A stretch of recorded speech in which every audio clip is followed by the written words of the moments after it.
Hello दोस्तों, मेरा नाम निखिल है। आज की वीडियो में मैं आपको आरआरबी जेईई की बेस्ट स्ट्रेटजी बताने वाला हूं, जो कि मैं खुद फॉलो करूंगा। तो देखो, सबसे पहले मैं बात करता हूं कि आरआरबी जेईई में कौन-कौन से सब्जेक्ट्स हमारे देखने को मिलते हैं। यानी कि सीबीटी 1 और सीबीटी 2 में कौन-कौन से सब्जेक्ट्स आते हैं और कितने मार्क्स के आते हैं और कितने क्वेश्चंस होते हैं। इनके बारे में पहले मैं आपको बताता हूँ। फिर मैं आपको बताऊँगा कि कौन सा सब्जेक्ट हम लोग स्टार्ट करेंगे सबसे पहले और किस तरीके से हमको पढ़ना चाहिए ताकि हमारा सिलेक्शन हो सके। तो देखिए, सबसे पहले अगर मैं बात करूँ सीबीटी 1 की, सीबीटी 1 में आप सभी को पता है केवल हमारे पास 4 सब्जेक्ट आते हैं। पहला जो सब्जेक्ट है हमारा मैथमेटिक्स, सेकंड अगर मैं बात करूँ हमारे पास है general intelligent and reasoning, third हमारे पास है जनरल अवेयरनेस और फोर्थ हमारे पास है जनरल साइंस। तो देखिए, आप सभी ने 10th-12th भी अच्छी तरीके से की है और आप बेसिकली इंजीनियरिंग के छात्र हो, तो आपकी साइंस कहीं न कहीं बहुत ज़्यादा स्ट्रॉन्ग होगी, ऐसा मैं मान के चलता हूँ। और रीज़निंग तो आपकी स्ट्रॉन्ग होगी ही होगी, क्योंकि आपने और भी एग्ज़ाम दिए होंगे। फॉर एग्ज़ाम्पल एसएससी, जेईई का भी एग्ज़ाम दिया होगा, तो रीज़निंग मैं मान के चलता हूँ आपकी अच्छी खासी होगी। अगर आप ध्यान से देख पाओ इस चीज़ को, अगर ध्यान से आप समझने की कोशिश करो और देख पाओ कि मैथमेटिक्स दोस्तों, मैथ हमारे पास 30 क्वेश्चंस आते हैं और 30 नंबर के आते हैं। 30 क्वेश्चंस आते हैं, 30 नंबर के आते हैं, तो ये हमारे लिए क्या है इम्पोर्टेंट। इसको हमें अच्छी तरीके से कवर करना है, क्योंकि आप लोग भी जानते हो मैथ केवल एक ऐसा सब्जेक्ट है मैथ, जिसमें हम लोग 30 आउट ऑफ 30 भी ला सकते हैं। कोई एक्सपेक्टेड इसमें नहीं रहता है।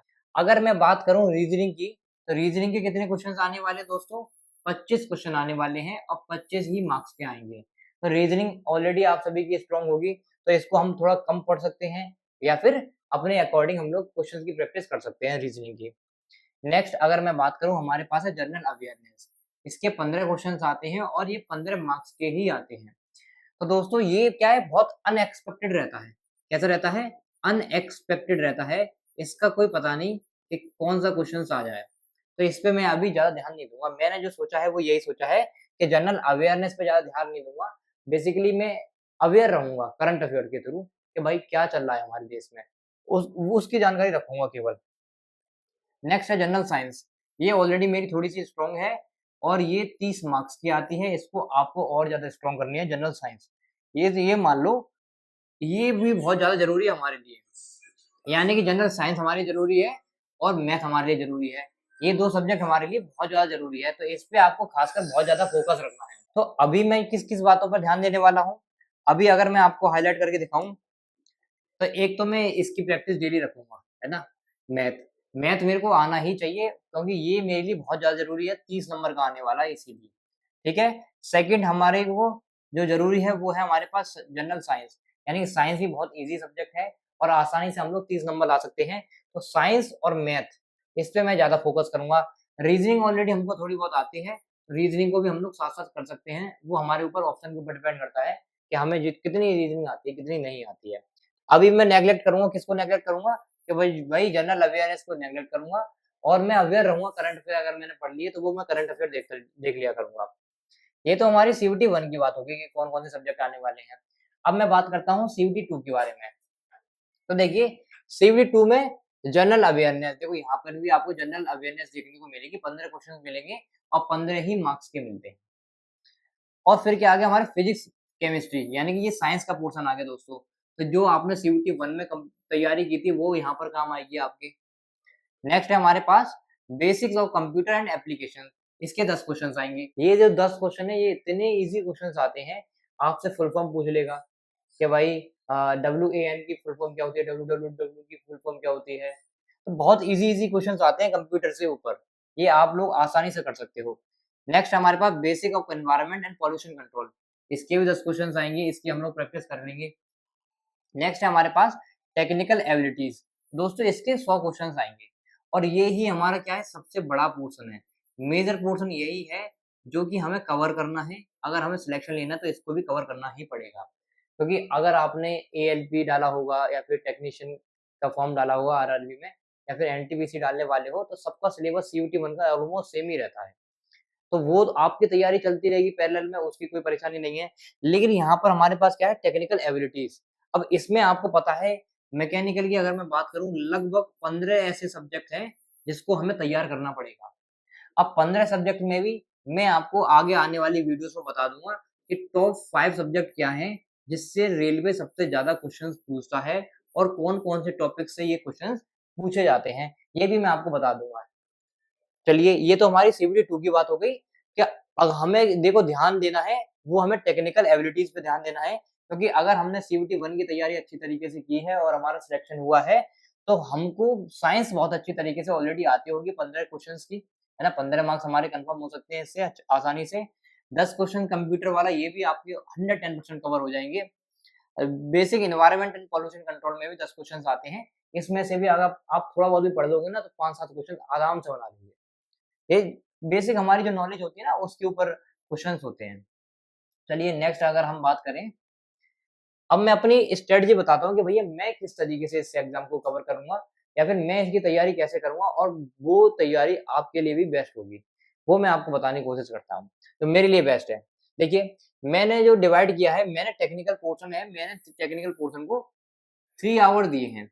क्यों दिए हैं? क्योंकि मैं मान लो स्टार्टिंग से पढ़ रहा हूँ, बिल्कुल बिगिनर्स। मैं मान के चल रहा हूँ आप लोग भी बिगिनर हो, स्टूडेंट हो, है ना? बिल्कुल बिगिनर हो।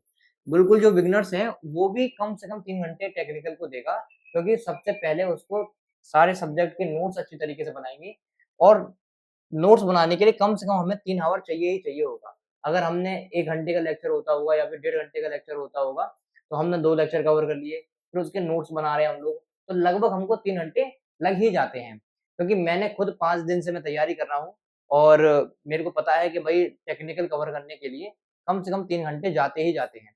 इसीलिए मैं इस पे फ़ोकस करूँगा 3 घंटे के लिए। फिर मैं 2 घंटे देता हूँ मैथ को। 2 घंटे मैथ को इसलिए देता हूँ कि भाई मैंने 1 घंटे का लेक्चर देख लिया, उसके बाद मैंने थोड़ा बहुत प्रैक्टिस कर लिया, इस तरीके से। नेक्स्ट साइंस, साइंस मेरा थोड़ा-सा ऑलरेडी थोड़ा स्ट्रॉन्ग है, इसीलिए मैं इसको केवल 1 घंटे देता हूँ। तो ये तो नॉर्मल टाइम हो गया 6 आवर का।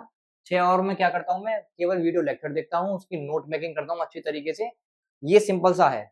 और जब मेरा मन कर जाता है भाई ठीक है भाई अपना मन नहीं है आज मैथ पढ़ने का या फिर टेक्निकल पढ़ने का मन नहीं है, तो मैं इसको उठा लेता हूँ कि भाई रीज़निंग के क्वेश्चन्स लगा दिए मैंने या रीज़निंग का कोई लेक्चर देख लिया। सुबह-सुबह उठ के खाली सुबह-सुबह उठे हो अपने और आराम से बैठे हो अपना प्रोडक्टिव टाइम को यूटिलाइज़ करना हो, तो मैं करंट अफेयर की एक वीडियो देख ली। इस तरीके से हम लोग रीज़निंग और करंट अफेयर को भी कर सकते हैं। बेसिकली अभी जो फ़ोकस करना है आपको, वो ये फ़ोकस करना है आगे आने वाले 3 मंथ के अंदर, कि भैया 3 मंथ के अंदर कम से कम हमारा सिलेबस हमारा कंप्लीट हो जाए। मैथ के भी हर टॉपिक्स के बारे में हमें थोड़ी बहुत जानकारी हो जाए अच्छी तरीके से। साइंस का सिलेबस हमारा कंप्लीट भी हो जाए, हम उसकी नोट मेकिंग भी कर लें और टेक्निकल में जो मैंने आपको 15 सब्जेक्ट बताऊँगा मैं आगे, उनकी अच्छे तरीके से हमारी नोट मेकिंग हो जाए और हमें समझ आ जाए। तो इतना तो हमें करना ही पड़ना है, ठीक है? 6 आवर्स तो हमें पढ़ना ही पढ़ना है। फिक्स कर लो हमने 6 आवर, किसके लिए? क्लास नोट मेकिंग के लिए। ये तो सिंपल सा हो गया। अब देखो जिससे सिलेक्शन होगा, ये चीज़ क्या है सारे बच्चे करेंगे। हर बच्चे ये करेंगे भाई अपना प्रॉपर नोट्स बनाइए, मैथ भी पढ़ेंगे, रीज़निंग भी पढ़ेंगे, साइंस भी पढ़ेंगे, ये सब हर बच्चा करता ही करता है। क्योंकि हर बच्चा कहीं न कहीं कोर्स जॉइन करेगा और वहाँ से पढ़ाई करेगा। अब हम लोग क्या अलग करेंगे? सिलेक्शन जिससे होगा, देखो वो हम लोग करेंगे, ये मोस्ट इम्पोर्टेंट है सिलेक्शन के लिए। क्या है? सबसे पहले हम लोग जो हमने नोट्स बनाए ना, नोट्स बनाने के बाद हम उसकी क्या बनाएँगे शॉर्ट शीट्स बनाएँगे, कि भैया जो-जो इम्पोर्टेंट टॉपिक्स है उसको हम शॉर्ट शीट पहले ही बनाते जाएँगे। जब हम नोट्स बना रहे हैं उसके साथ ही हमने शॉर्ट शीट बना दी, तो भैया ये टॉपिक हमारे लिए बहुत ज़्यादा इम्पोर्टेंट है, इसको हमने साइड से लिख दिया। और इस टॉपिक में से ये ही एग्ज़ाम में पूछा जाता है, उसको हमने साइड लिख दिया। जो हमने एमसीक्यू प्रैक्टिस की, कुछ नया क्वेश्चन हमें देखने को मिला, वो हमने साइड्स में लिख दिया। एक पेपर शीट में, यानी कि हमने अगर 20 पेजों में एक सब्जेक्ट कंप्लीट किया है, तो उसको 1 से 2 पेज में या फिर 5 पेज में किस तरीके से हमें कंप्लीट करना हो, जब एग्ज़ाम है हम लोग रिवाइज़ कर सकें। तो वो हो गया हमारा नोट शॉर्ट शीट जो हम लोग बनाएँगे। फिर हमें कम से कम 2 से 3 घंटे का डेली रिवीजन चाहिए। जो हमने पढ़ा उसको हमें रिवाइज़ करते रहना है साथ के साथ। तो ये रिवीजन बहुत ज़्यादा इम्पोर्टेंट है आप सभी के लिए। अब रिवीजन के अंदर टेक्निकली भी आप लोग रिवाइज़ करोगे और नॉन टेक भी रिवाइज़ करोगे। ये आपको अपना देखना है कि भैया मैथ में हमने किस तरीके से हमने अपने ट्रिक वगैरह लिख रखी है उसको फटाफट से रिवाइज़ कर लिया या फिर टेक्निकल पार्ट में हमने किस तरीके से अपने नोट्स बनाए हुए हैं शॉर्ट शीट, उसको किस तरीके से रिवाइज़ करना है। तो कम से कम 2 से 3 घंटे हमें चाहिए ही चाहिए और ये क्या है सेल्फ स्टडी, यानी कि लेक्चर देखने के बाद की स्टडी है, ये तो हमें करनी ही पड़ेगी।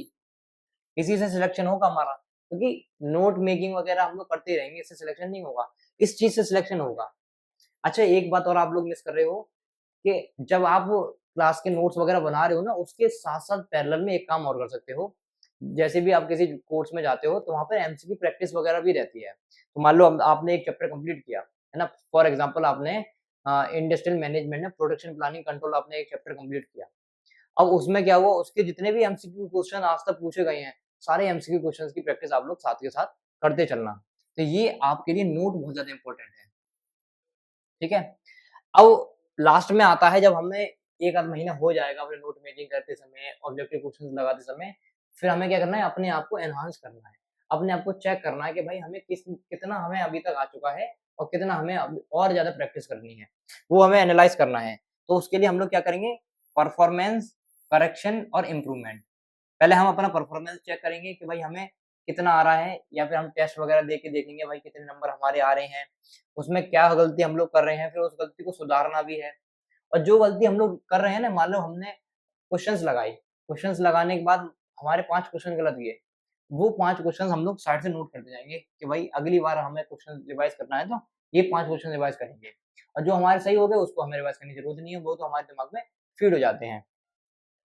नेक्स्ट हम लोग क्या कर सकते हैं कि भाई यूट्यूब की क्लास कोई सी भी खोल ली, वहाँ पर किसी की भी एमसीक्यू प्रैक्टिस अगर लाइव चल रही होगी, वहाँ से हम लोग चेक कर सकते हैं अपने आप को, मॉक टेस्ट दे सकते हैं। तो ये सारी चीज़ें हैं, हमें करना ही पड़ेगा अगर हमें सिलेक्शन लेना है, वो भी फर्स्ट अटेम्प्ट में। अगर हम चाहते हैं फर्स्ट अटेम्प्ट में हमारा सिलेबस कंप्लीट हो जाए और फर्स्ट अटेम्प्ट में ही हमारा सिलेक्शन हो जाए, तो हमें इतना तो करना ही पड़ेगा। ये तो नॉर्मल सी बात हो गई। तो टारगेट क्या हुआ भैया, 6 आवर्स तो हमें नोट मेकिंग में देने हैं और प्लस 3 आवर, कम से कम 3 आवर हमें क्या चाहिए, रिवीजन में दोस्तों। तो एप्रॉक्स 8 से 9 घंटे तो आपके हो ही गए। 8 से 9 घंटे तो आपको पढ़ाई करनी ही पड़ेगी, तब जाके आप लोग सिलेक्शन के नज़दीक पहुँच सकते हो, ये रियलिटी है। अगर आप चाहते हो कि भाई मेरे जो नोट्स हैं, वो अगर आप चाहते हो मैं आपको प्रोवाइड कर सकूँ और आपको मेरे ब्लॉग्स देखना पसंद है, स्टडी ब्लॉग जो मैं बना रहा हूँ, तो आप लोग मुझे सब्सक्राइब कर सकते हो, फॉलो कर सकते हो, इस वीडियो को लाइक भी कर सकते हो, अपने दोस्तों के साथ शेयर भी कर सकते हो। और आप अगर आपको नोट्स वगैरह चाहिए मेरे, तो मैं टेलीग्राम ग्रुप और व्हाट्सएप चैनल का लिंक नीचे प्रोवाइड कर दूँगा, आप वहाँ पे जॉइन कर सकते हो। तो अगर आपको ये वीडियो पसंद आई हो, हेल्पफुल लगी हो, तो अपने दोस्तों के साथ शेयर ज़रूर करें। मिलते हैं नेक्स्ट वीडियो में, तब तक के लिए बाय, थैंक यू।